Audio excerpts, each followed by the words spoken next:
Allô leto. Allô. Zay hitanao baka Antananarivo aty nandeha niboaka. Zay hitanao amin'ny troisième bopo Kenanko. tsy haiko lalagna iboako tao e. Zalava. Zay hitanao tegna tsy haiko e.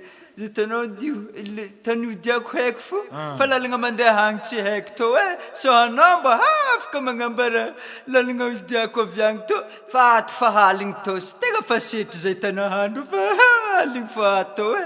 Ba anao mora lefaka na lalagna odianao tsy hainao zala za ro ialanao tabitabegna eny torimaso anato. Tegna mba mbara lalagna tao e. Za hitanao baka ohatsy andeha amin'ny studio-ny Dadadira agny za mipetraka amin'ny Dadadira. Magnotony olo akao boka anao rô magnotony olo aby amin'ny sisisisiny akao fô.